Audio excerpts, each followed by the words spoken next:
மீட்பர் உரைக்கிறார். தொடர்ந்து வாசிப்போம். இதோ போரடிக்கிறதுக்கு நான் உன்னை புதிதும் கூர்மையுமான பற்களுள்ள யந்திரமாக்குகிறேன். நீ மலைகளை மிதித்து நொறுக்கி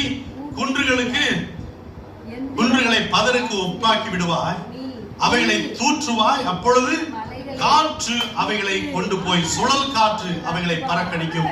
நீயோ கர்த்தருக்குள்ளே களி கூர்ந்து இஸ்ரவேலின் பரிசுத்தருக்குள்ளே மேன்மை பாராட்டி கொண்டிருப்பாய். ஆமென், ஆமென். ஹல்லேலூயா, ஹல்லேலூயா, ஹல்லேலூயா.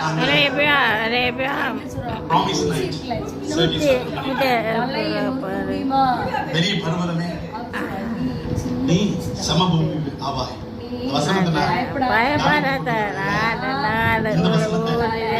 ஆண்டவர் என்னுடைய இருதயத்துல போட்டாரு.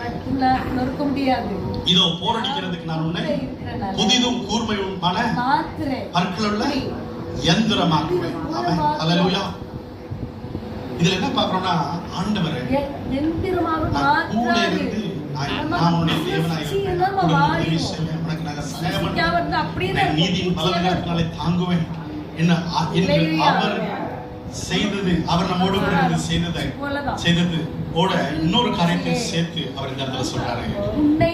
யாக்கோபு என்னும் பூச்சியே, இஸ்ரவேலின் சிறு கூட்டமே, நான் உனக்கு துணை நிற்கிறேன்.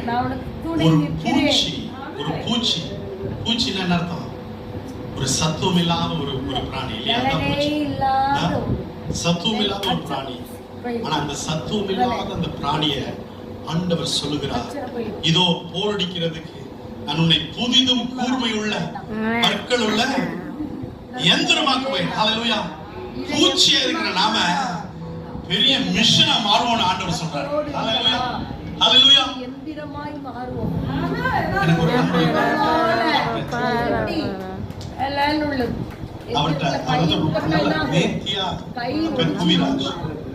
நேர்த்தியா வேலை செய்யற ஒரு ஷார்ப்பா வச்சிருப்பாங்க. அதாவது கூர்மையா இருக்கிற ஒரு கத்தி வச்சு நீங்க வெட்டுறதுக்கும் மழுங்கி போன ஒரு வெட்டுறதுக்கும் வித்தியாசம் இருக்கு இல்லையா? எனக்கு பிரியமான தேவஜனமே, ஆண்டவர் சொல்றாரு, நான் உனக்கு துணை நிற்கிறேன், உனக்கு சகாயம் செய்கிறேன்.